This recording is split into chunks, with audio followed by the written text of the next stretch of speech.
The fire had been out for 6 hours. Outside, the wind had not stopped screaming since midnight, and the window glass wore a second skin of frost so thick it no longer let in light, only a pale gray suggestion that morning had arrived somewhere beyond it. Inside, a woman pulled back a length of faded curtain fabric, stitched heavy with old wool batting, and looked down at her son. He was sleeping, not shivering. Sleeping. His cheeks held color.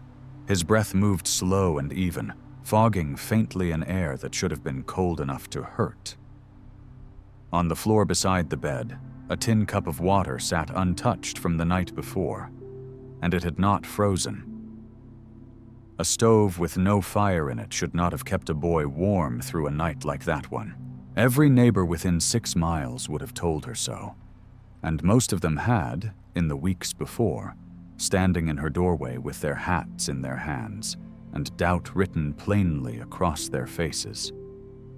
They had laughed at first, quietly, the way people laugh at something they think is harmless.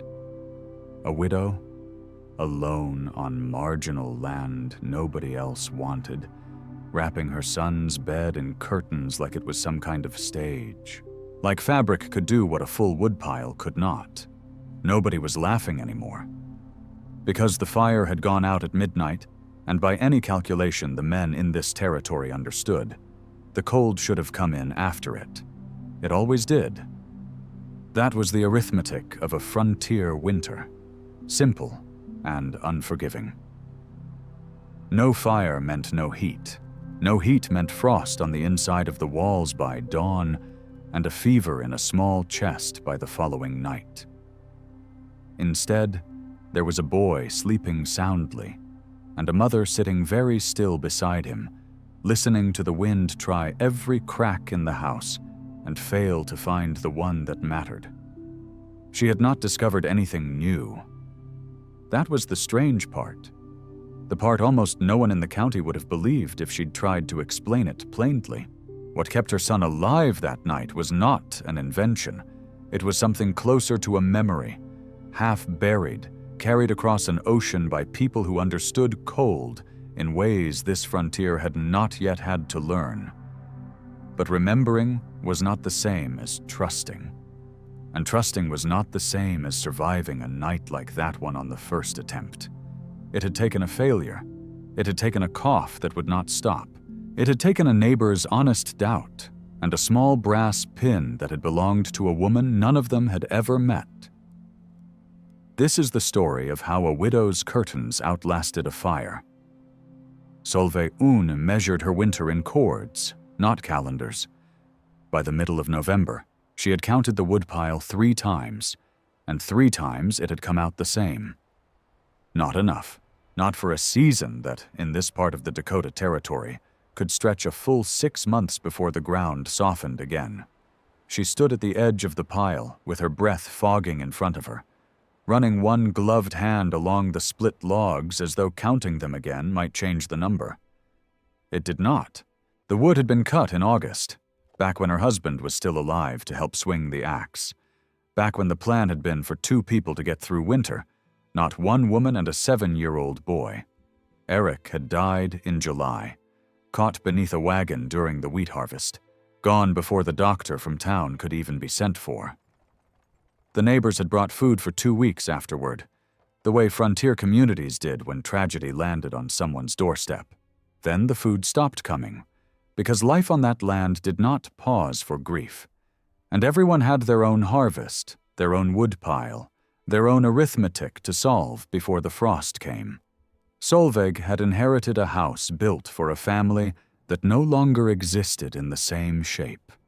160 acres of land, considered too dry and too far from the creek to be worth much, and a son who still asked, some nights, when his father was coming back from town.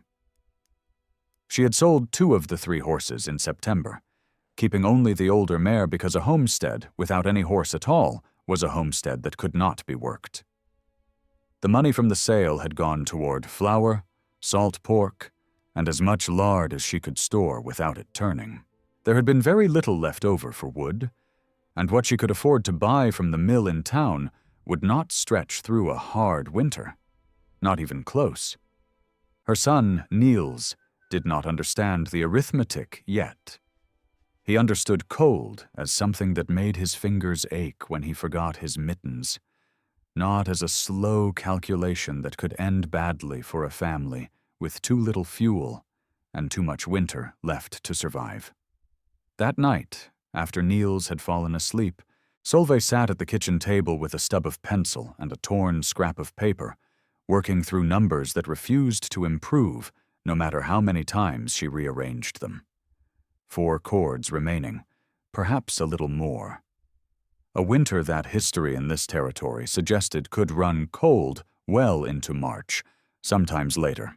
Somewhere between 12 and 14 chords, typically needed to keep a house this size properly heated through such a season, according to what the older settlers said. She was short by more than half.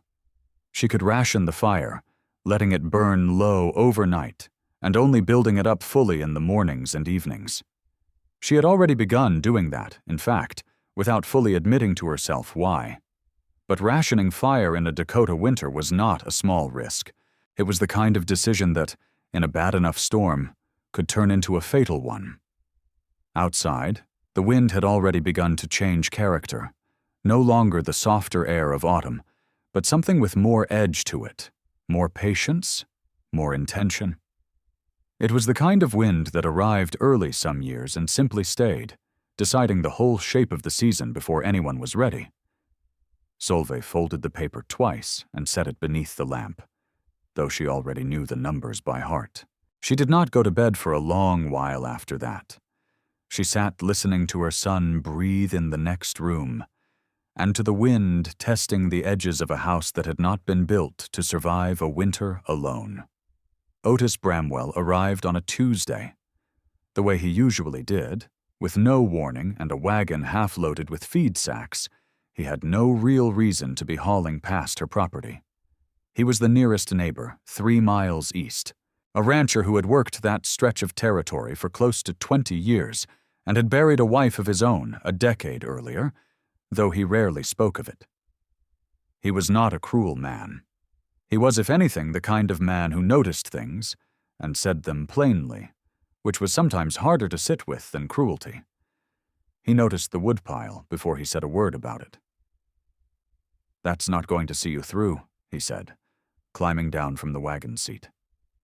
He did not ask permission to look, simply walked the length of the pile the way a man inspects a fence line, counting without appearing to count.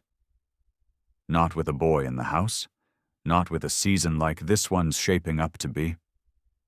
Solveig had not asked his opinion, and something in her straightened at the sound of it, an old instinct that had nothing to do with Otis specifically, and everything to do with 3 months of neighbors treating her like a problem that needed managing, rather than a woman capable of managing her own household.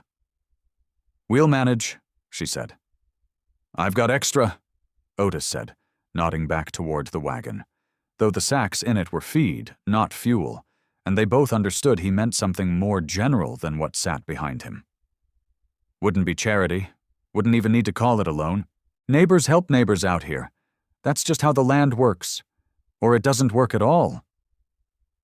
It was, by every reasonable measure, a generous offer, and a practical one. Solveig knew that. She also knew what accepting it would mean, not in Otis's eyes, who seemed to genuinely believe what he was saying, but in the eyes of the wider community that watched every widow on marginal land with a particular kind of attention, waiting to see whether she would fail on her own or need to be rescued. She had watched other women accept that kind of help before. She had watched what it cost them afterward, in the small ways people treated them differently, the assumptions that followed, the sense that their independence had been quietly downgraded to a favor owed. "I appreciate it," she said, and meant it, "but we'll manage with what we have." Otis studied her for a long moment, the way a man studies a decision he disagrees with but has decided not to fight. "Your business," he said finally. But arithmetic doesn't care much about pride, Mrs. On. Cold's not going to negotiate with you because you'd rather do this alone. He left without pressing further, which she was grateful for, though his words stayed with her longer than she wanted them to. She stood in the yard after his wagon had disappeared down the frozen track, looking at the woodpile again, as though it might have grown in the last hour out of sheer stubbornness. It had not. That evening, she caught herself watching Niels more closely than usual as he ate his supper, searching for something she could not quite name. He seemed fine. Tired from an afternoon spent chasing the dog around the barn, cheeks pink from the cold, appetite intact. But there was a small catch in his breathing when he laughed too hard. Something she told herself was nothing. The kind of thing children did in cold weather, nothing more. She wanted badly for that to be true.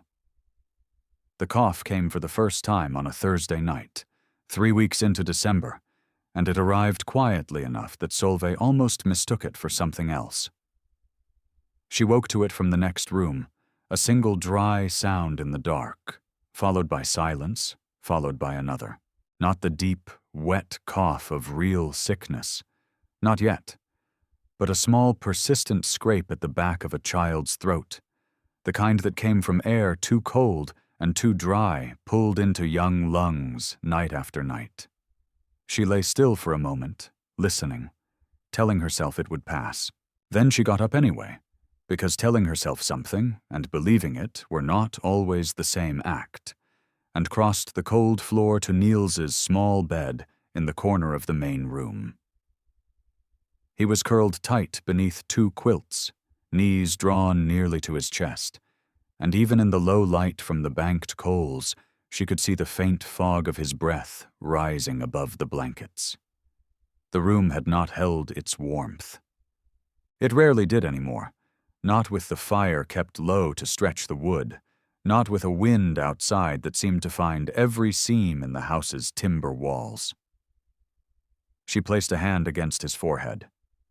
No fever, not yet, just cold, and a cough that had not been there a week before. Solveig sat on the edge of his bed for a long time that night, listening to him breathe, feeling something in her chest tighten in a way that had nothing to do with the temperature of the room. This was the fear she had not allowed herself to speak aloud, not to Otis, not to the women in town, not even fully to herself, until this exact moment. It was not simply the fear of being cold. It was the fear underneath that one, older and sharper. She had already lost one person to a frontier that did not forgive small mistakes or bad timing.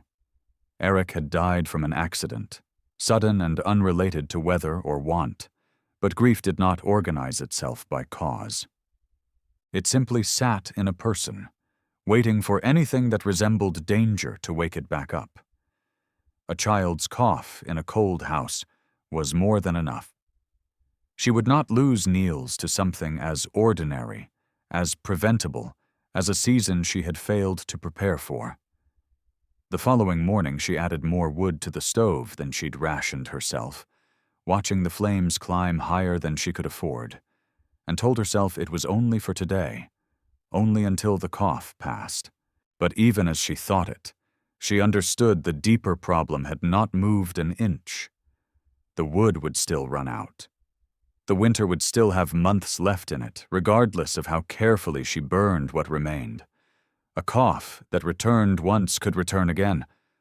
Worse, in a house that could not consistently hold its heat through a full night. Something had to change, and rationing harder was not a solution. It was only a way of postponing the same failure to a slightly later date.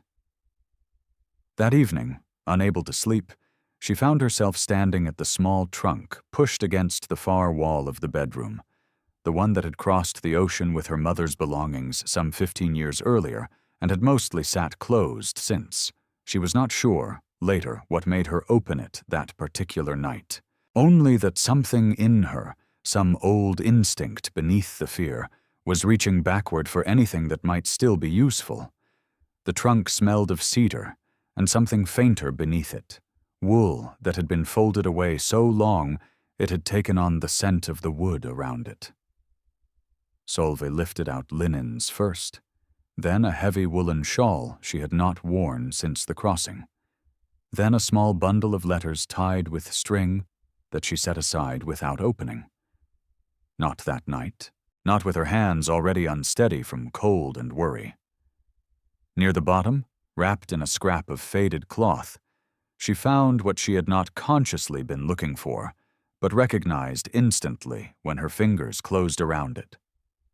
A brass pin, plain and slightly tarnished, roughly the length of her palm, with a small worn engraving near the head that had faded almost past reading. It had belonged to her grandmother back in Norway, in a house Solveig had visited only twice as a small child, but remembered with unusual clarity, the way children sometimes remember physical sensations more vividly than events. She remembered the cold there, too, sharper in some ways than the cold here, closer to the sea and the mountains both. And she remembered the bed, not a bed in the way she thought of beds now, an open frame with a mattress exposed to the room's air.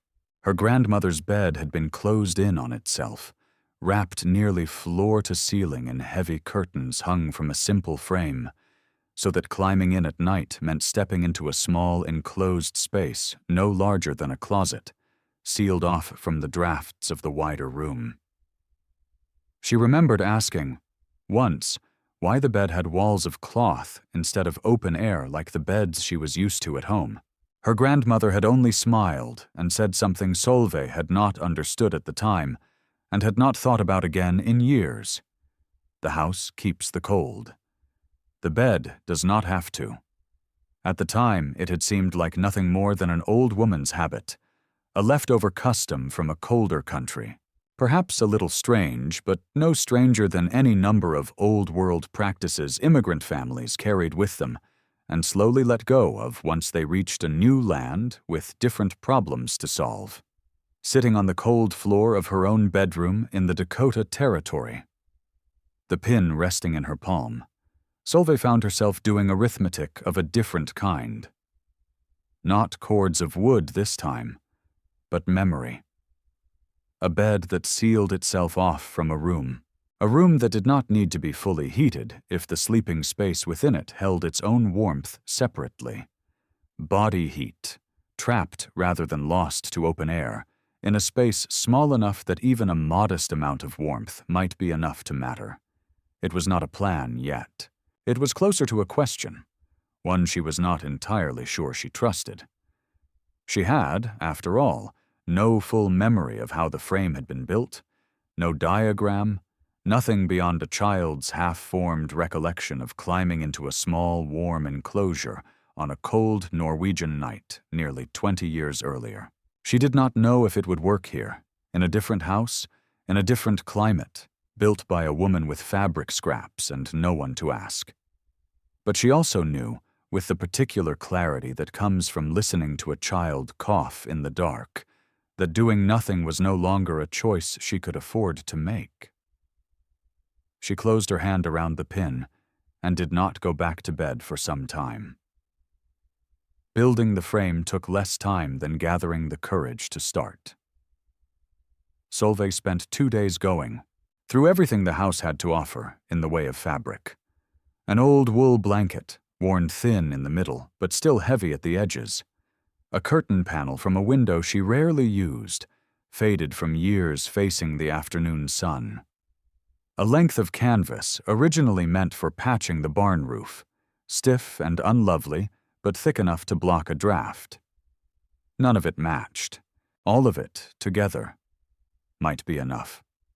She built the frame around Niels's bed first, since his was the smaller of the two, and the more urgent problem, using 4 straight lengths of scrap lumber lashed upright at each corner of the bed frame and cross-braced near the top, tall enough that the fabric would hang well past the mattress on every side.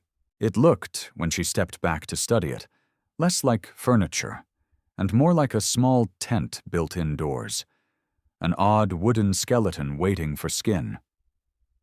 She hung the heaviest blanket along the back wall side first, where the worst of the drafts came through the timber, then worked the curtain panel and canvas around the remaining 3 sides, overlapping the seams as best she could and pinning them closed with ordinary sewing pins, saving her grandmother's brass one for something she had not yet decided. At the front, facing the room, she left a gap just wide enough for a small boy to duck through, with a final panel of fabric that could be drawn shut once he was inside. It was not elegant. She knew that even as she worked, but elegance had not been the standard she was building toward. Word of it reached town before she did.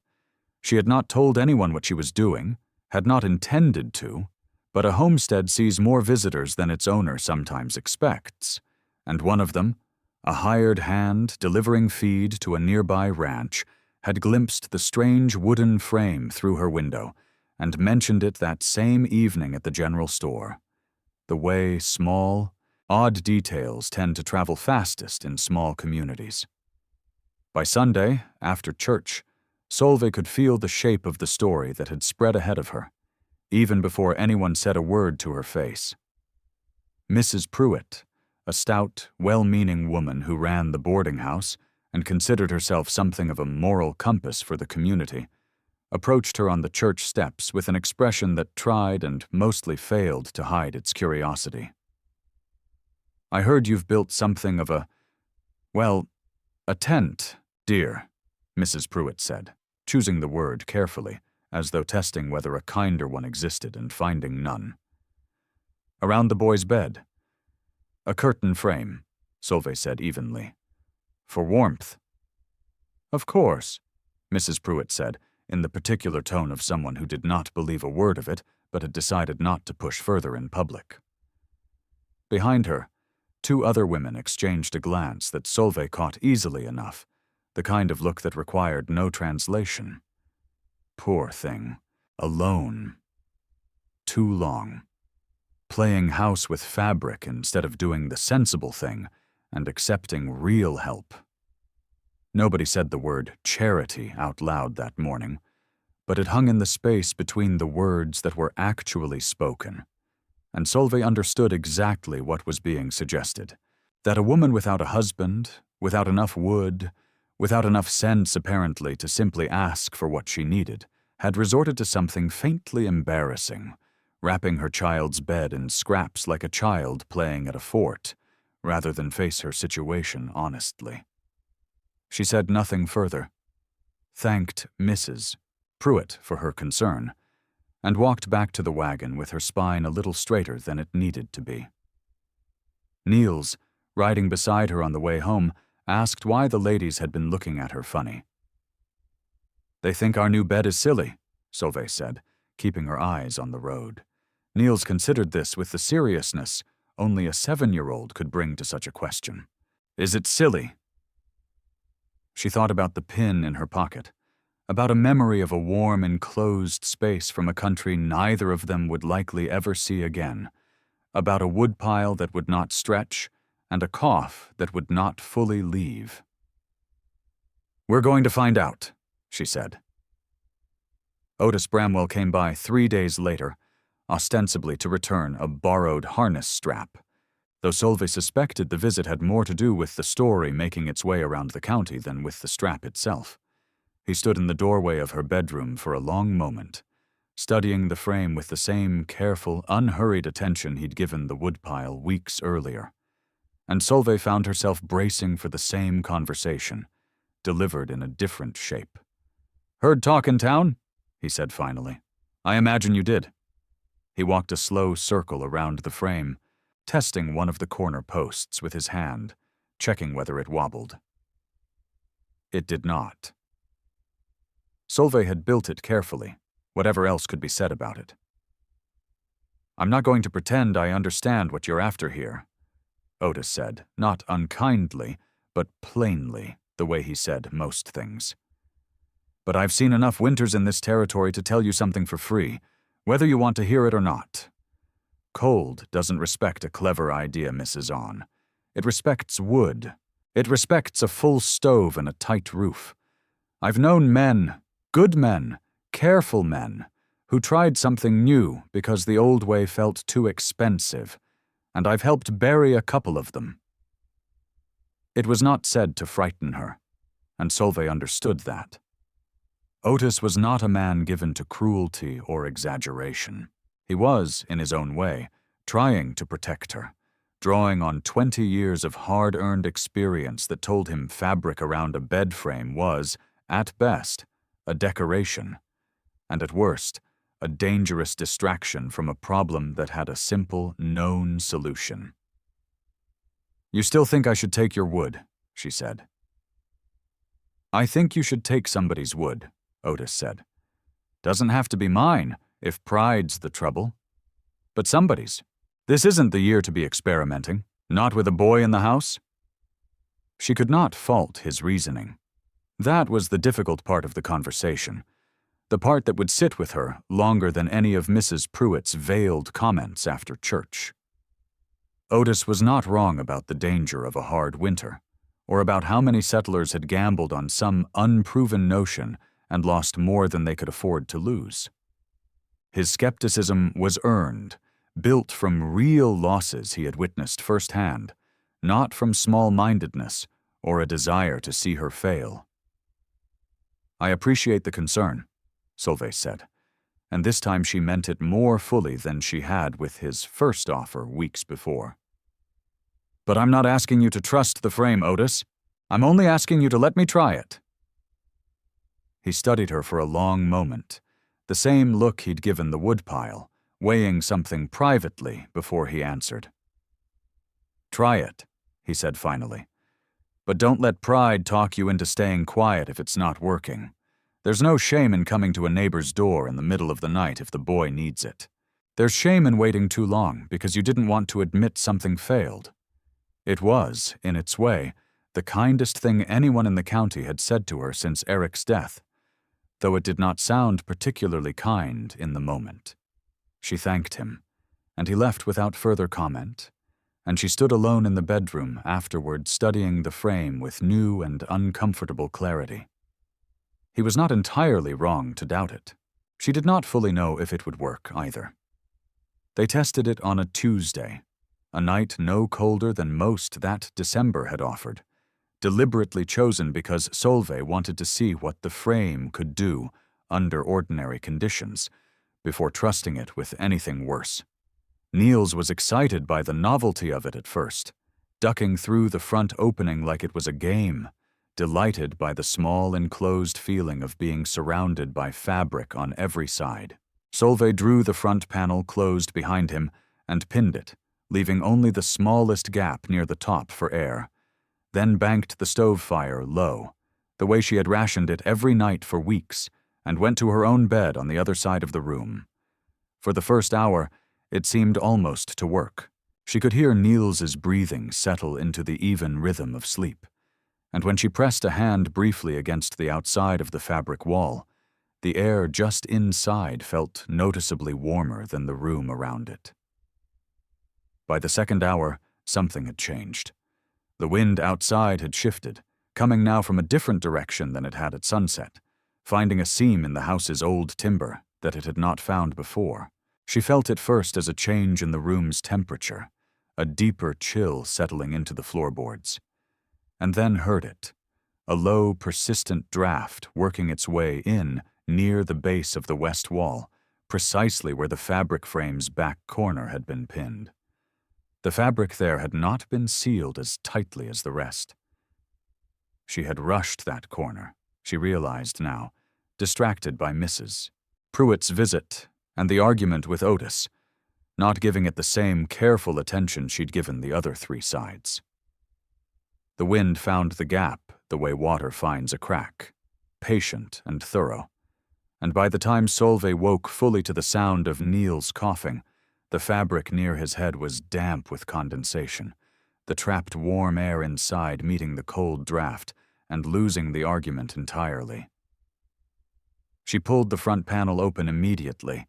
Niels's cheeks were flushed, not from warmth, but from the effort of coughing, and his small body was shivering in a way it had not been earlier in the evening. "It's cold, Mama," he said, miserable and confused, the earlier excitement of the game entirely gone. It got cold. Solveig lifted him out and wrapped him instead in the old woolen shawl from the trunk, sitting with him near what remained of the stove's low fire, feeling something close to despair settle over her more heavily than the cold itself. She had wanted badly for this to work on the first attempt. She had needed a clean victory, something to hand back to Otis and Mrs. Pruitt and the women on the church steps as proof that she had not made a foolish decision. Instead, she had a wet corner of fabric, a coughing child, and a frame that had failed its very first honest test. She sat with Niels until his breathing calmed and the coughing eased, staring at the damp fabric across the room, and told herself this single failure did not mean the whole idea was wrong. It only meant something in the construction was wrong, and those were not the same thing at all, whatever the shape of her disappointment tried to insist in the moment. She did not sleep again that night, not properly. Instead, once Niels had settled into an uneasy doze beside the stove, Solveig returned to the frame and studied it the way Otis had studied her woodpile weeks earlier, running her hands slowly along every seam, testing every pinned corner, trying to understand exactly where the failure had occurred, and, more importantly, why. The damp corner told her something specific. Once she stopped simply being frustrated by it and started actually reading it. The fabric there had not merely let cold air in, it had also trapped moisture, the warm breath and body heat from inside the enclosed space, meeting the colder air seeping through the gap and condensing directly onto the cloth, soaking it through from the inside rather than the outside.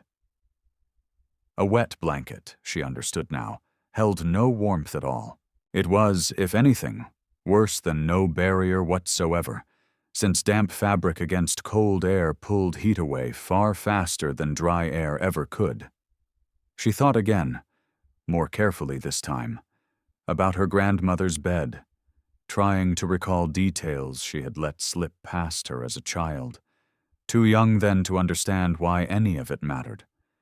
There had been a gap. She was almost certain of it now, turning the memory over slowly in the quiet of the sleeping house. Not a sealed box entirely closed on every side, but a small opening left deliberately near the top of the frame, above where a person's head would rest. She remembered, or thought she remembered, a narrow space where the curtains did not quite meet the top rail, letting some sliver of the room's air exchange with the warmer air trapped below. At the time, as a child, she had assumed it was simply an imperfection, an old woman's imprecise sewing, nothing purposeful about it. Now, sitting exhausted beside a stove with a coughing son finally quiet in her arms, she began to suspect the opposite. That gap had not been an accident. It had been the entire point. A fully sealed space trapped everything, warmth and breath and moisture all together, with nowhere for the damp air to go except back into the fabric itself, soaking it through exactly as had happened tonight. A space with even a small, deliberate opening allowed the warm, moist air to rise and escape before it could settle into the cloth, while the heavier, still warm air lower in the enclosure remained largely undisturbed. It was not a difference of degree.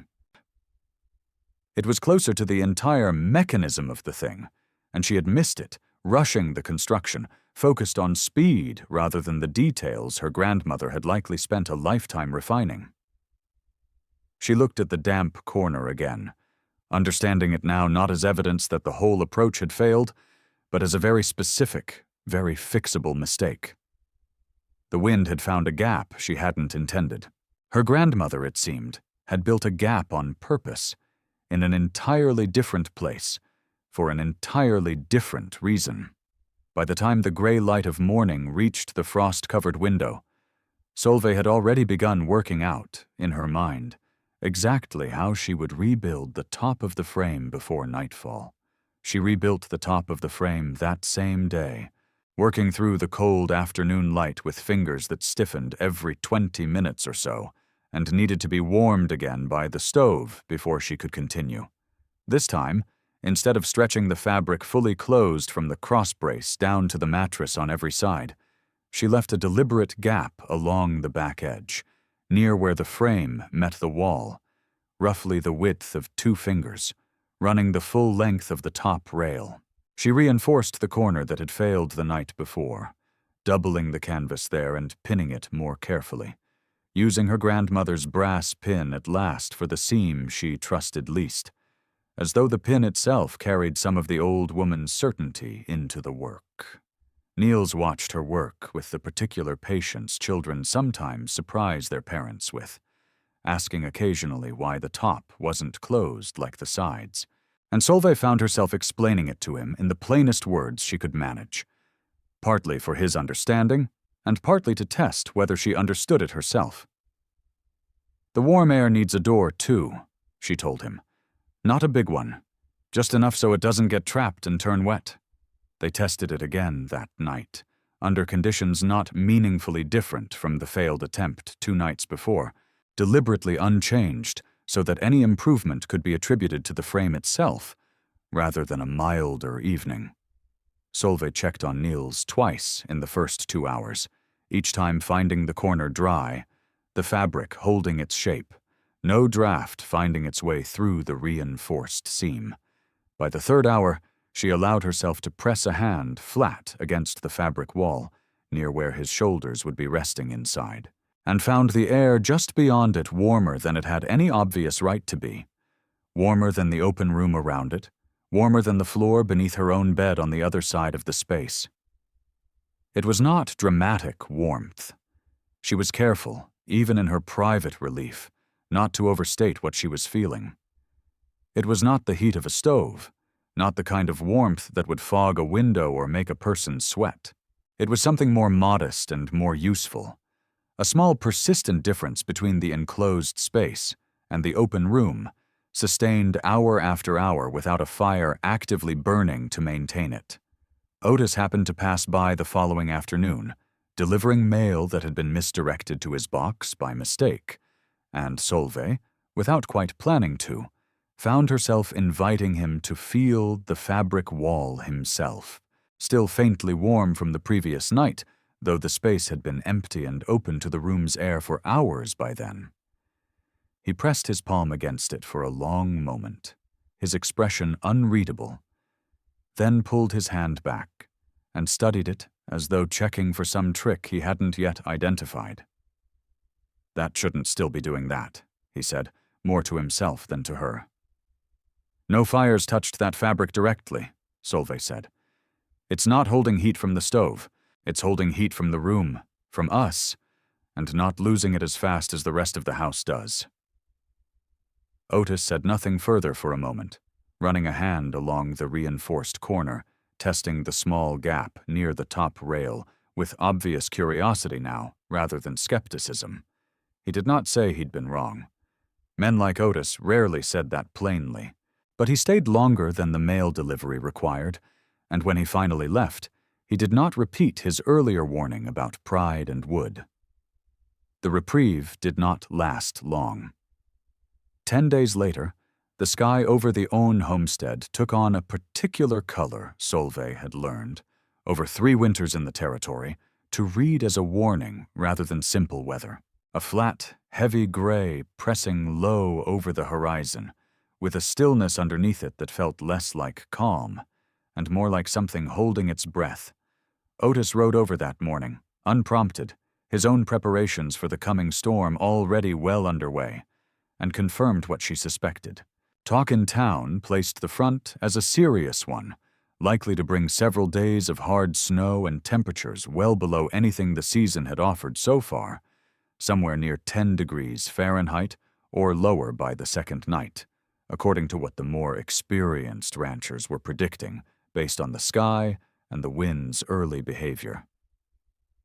"You'll want your fire built up as high as the wood allows," Otis told her, standing in the yard with his collar turned up against a wind that had already begun to sharpen. "Whatever this frame of yours can do, It's not built to replace a proper fire in a storm like the one that's coming." Solveig did not argue with him. She understood the honest limits of what she had built. The curtain frame had proven, over the past 10 nights, that it could hold a meaningful measure of warmth inside a small enclosed space, enough to keep Niels comfortable and, more importantly, dry and free of the cough that had frightened her weeks earlier.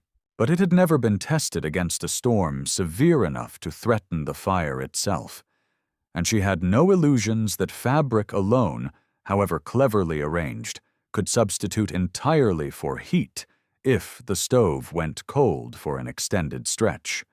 Her remaining woodpile, even after weeks of careful rationing, stood at just under 2 cords, a number that had felt merely worrying a month earlier, and now, with a multi-day storm bearing down, felt genuinely dangerous. She did the arithmetic again that evening, the way she had in November, and arrived at an uncomfortable conclusion. If the storm lasted longer than expected, or if she burned through wood at the rate a storm like this one would likely demand, she could run out entirely before it passed. She spent the afternoon reinforcing what she could. She checked every seam of the curtain frame again, adding a second layer of canvas along the exterior-facing side where the worst drafts historically entered the house, and packed straw and old rags into the gaps around the home's foundation where she could reach them, an old trick of her mother's for slowing drafts at ground level. Niels, sensing his mother's tension without fully understanding its source, asked if the storm was going to be bad. "It's going to be a big one," Solveig told him honestly, seeing no benefit in pretending otherwise to a boy old enough to notice when adults were lying to make him feel better.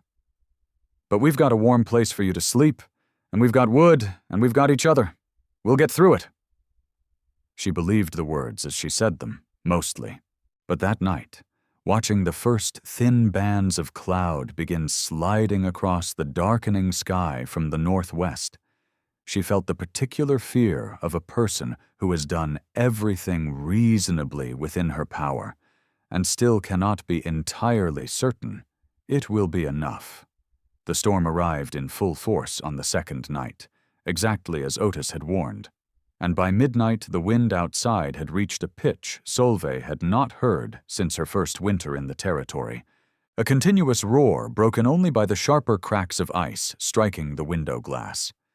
She had kept the fire built high through the evening, higher than her careful rationing would normally have allowed, deciding that a storm this severe was precisely the circumstance she had been saving the reserve wood for. Niels was settled inside the curtain frame, the reinforced gap along the top doing its quiet work, and for the first several hours the arrangement held steady. The enclosed space noticeably warmer than the rest of the house despite the violence outside the walls. Then, sometime past 2 in the morning, the wind shifted.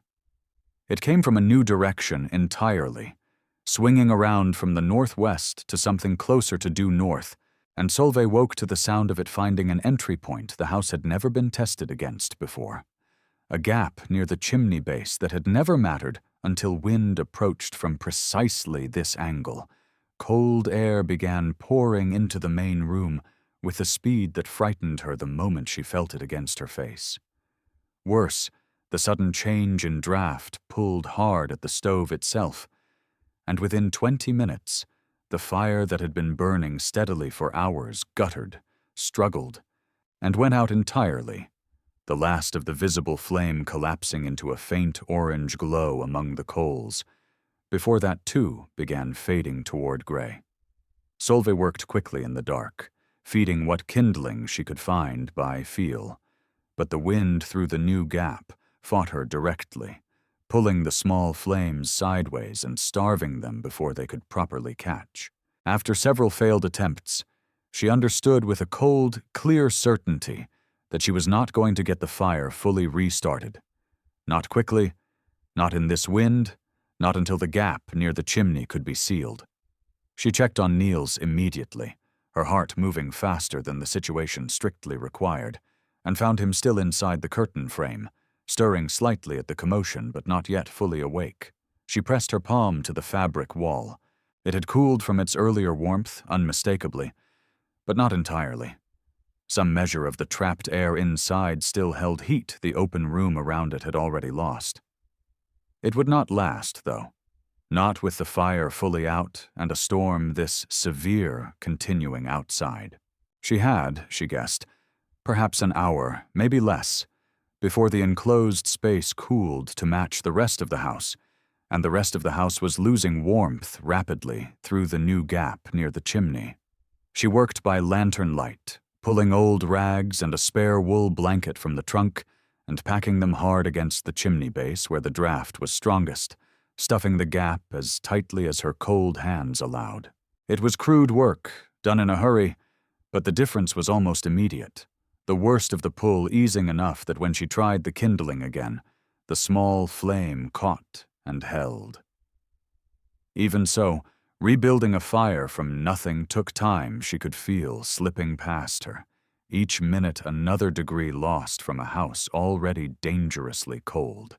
Niels woke fully partway through, coughing once, twice, and Solveig abandoned the fire briefly to check him again, finding the enclosed space still faintly warmer than the room, but cooling faster than she wanted to admit. "Stay right there," she told him, keeping her voice steadier than she felt. "Don't come out.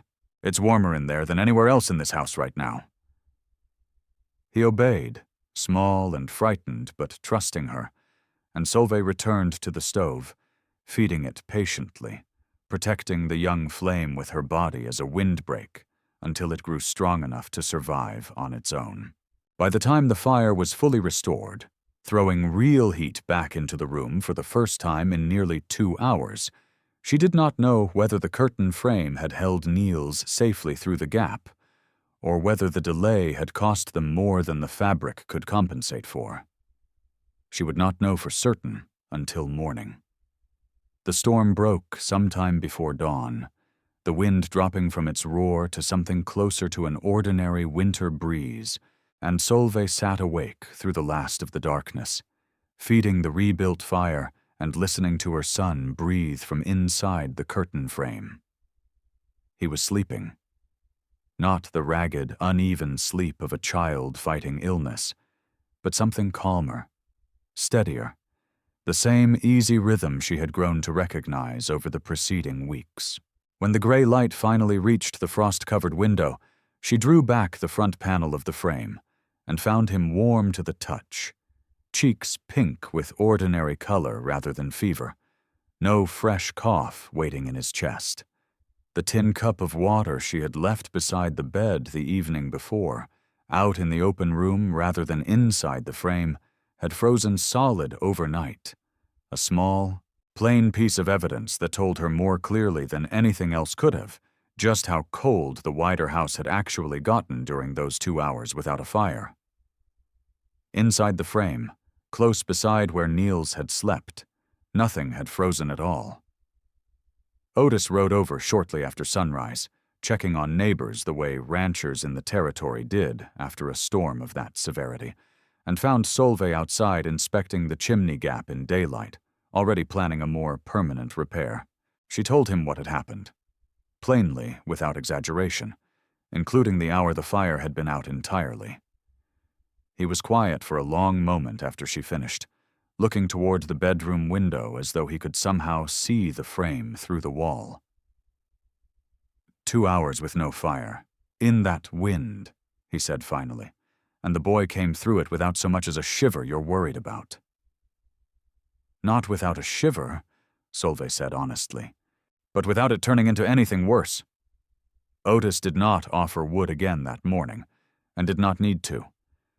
Something in his expression had shifted permanently, not into blind belief, but into the particular respect one careful, experienced person offers another once genuine evidence has been placed in front of them, word of the storm and of what had and had not happened inside the small on-house during it, moved through the county in the following days with considerably more accuracy than the earlier rumors had carried. Mrs. Pruitt appeared at Solveig's door the following week, not with veiled comments about tents or foolishness, but with a direct, slightly embarrassed question about how, exactly, the frame had been built, and whether something similar might help her own aging mother, who slept in a drafty back room and had struggled through the same storm with considerably more discomfort. Solveig showed her. She showed 2 other families before the winter fully ended, walking them through the frame, the gap at the top, the lesson about damp fabric she had learned the hard way on that first failed night. She did not charge for the knowledge, and did not think to. It had never been hers to sell in the first place. It had belonged to a grandmother in a country across an ocean, passed down through a memory nearly lost, rescued only because a woman alone with a coughing son had been desperate enough to open an old trunk and trust what she found inside it. By the following winter, 3 other homes along that stretch of the territory had built some version of the same enclosed frame, each adjusted slightly for their own house, their own drafts, their own particular cold. The wood, in the end, had never been unlimited. Solveig's woodpile still ran short some years, and she still counted cords in November the way she always had, still felt the particular tightness of a winter that might not stretch as far as she needed it to. The curtain frame had not solved that problem entirely. It had never claimed to. What it had done, on the night that mattered most, was buy her son 2 hours he might not otherwise have survived comfortably, and prove to a widow who had spent a season being quietly doubted that she had not been foolish to trust a memory older than any doubt the county could offer. The frame outlasted that winter, and the next patched and adjusted, but never entirely rebuilt. Solveig kept the brass pin in its corner seam the whole time, unremarkable to anyone who did not know its history, holding closed a small gap that had once made the difference between a warm night and a dangerous one. She had not beaten the storm by being stronger than it. She had survived it by remembering something small enough that a whole ocean and 2 generations had nearly let it slip away.